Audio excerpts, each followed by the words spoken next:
वक्त मैं मौजूद हूँ धर्मजयगढ़ क्लब मैदान में और यहाँ जो कर्नाटक पावर का कोल ब्लॉक है वो धर्मजयगढ़ नगर पंचायत के कुछ हिस्सों सहित जो सटे ग्राम पंचायत है उसमें खदान खुलने वाला है और आसपास के कई इलाके उसमें प्रभावित है, जिसको लेकर एक प्रकाशन जारी हुआ, इश्तिहार जारी हुआ।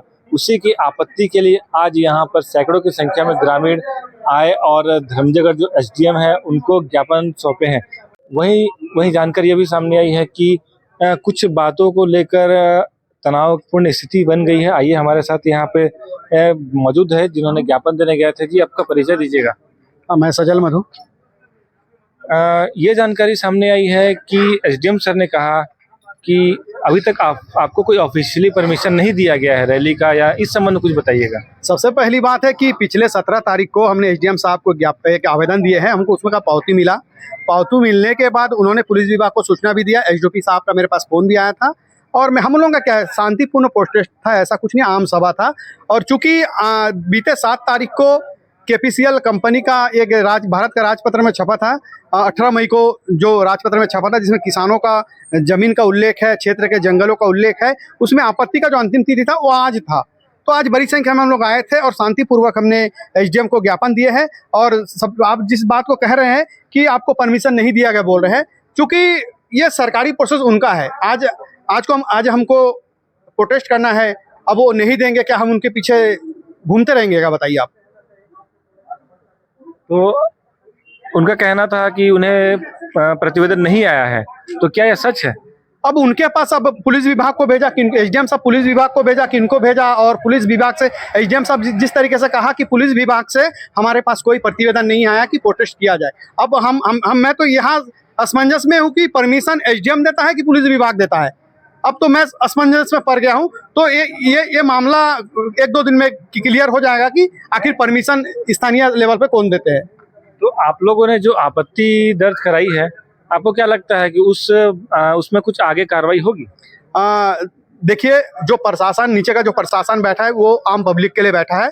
तो कहीं ना कहीं हम आज जो 100-150 लोग गए थे ज्ञापन देने, हमने कहा भी पूर्व में जो आवेदन दिया उसका भी हमने उल्लेख किया था कि पिछले दफे हमने लगभग 5000 लोग आके आवेदन दिए थे 29 तारीख को। उसका भी हमको डिटेल दिखाया जाए कि आपने कब भेजा है। तो कई बार हमको लगता है कि हम जैसे केंद्र के 7 विभागों को हमने पत्र लिखा, लेकिन आज तक कोई हमारे नाम से, हमारे गाँव के नाम से ऐसा कोई पत्र नहीं आया कि आपके कागजों पर जाँच हो रही है। इसीलिए हम शक के दायरे में हैं। तो आपको जानकारी मिला कि यहाँ से पत्र कब भेजा गया है या भेजा गया है या नहीं? अभी तक नहीं मिला है, लेकिन एसडीएम साहब ने कहा कि आपको हम जानकारी दे देंगे। तो क्या लगता है आपकी मांग पूरी होगी? हमारी मांग है कि जिस क्षेत्र में बड़े पैमाने में जंगली हाथी है, आदिवासी है, और सबसे बड़ी बात है जो धर्मजयगढ़ शहर है, सीएमपी डैम, संतोष नगर, पतरापारा, अगर यहाँ खनन होता है तो धर्मजयगढ़ का अस्तित्व बिल्कुल खत्म हो जाएगा। उसी को बचाने का हम एक हमारा मुहिम है। उसके लिए हम आज धर्मजयगढ़ एसडीएम साहब को ज्ञापन दिए हैं और कोयला मंत्रालय भारत सरकार, वन मंत्रालय भारत सरकार ने पत्र लिखा है। रैली के बीच में चर्चा थी कि आप लोगों के बीच में आक्रोश है कि कार्रवाई, कुछ शब्द सुनने को मिला, इस संबंध में कुछ बताएंगे?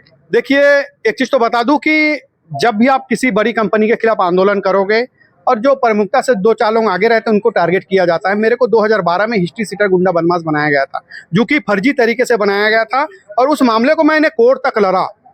यहाँ तक कि मुझे जिला पुलिस अधीक्षक के खिलाफ अवमानना का केस कोर्ट में लगाना पड़ा। उसके बाद जाके मुझे न्याय मिला और आज कहीं ना कहीं मेरा हिस्ट्री सीटर को खत्म किया गया। और एक चीज और बता दूं, मैंने मानव अधिकार को भी लिखा, इस पत्र को मानव अधिकार को भी लिखा कि मुझे जो प्रताड़ित किया गया है, जो पुलिस विभाग मेरे खिलाफ कार्रवाई किए तो उनके ऊपर कार्रवाई हो। तो क्या लगता है आज भी आपके ऊपर कुछ कार्रवाई देखने को मिलेगी? अब प्रशासन है, कुछ भी कर सकता है। तो आपने सुना कि इन्होंने ज्ञापन देने के लिए सैकड़ों की संख्या में भीड़ लेकर ये लोग गए थे और वहाँ ऐसा जो माहौल जो था गहमा-गहमी को देखने को मिला, ये खुद इन्होंने अपने जबान से बताया।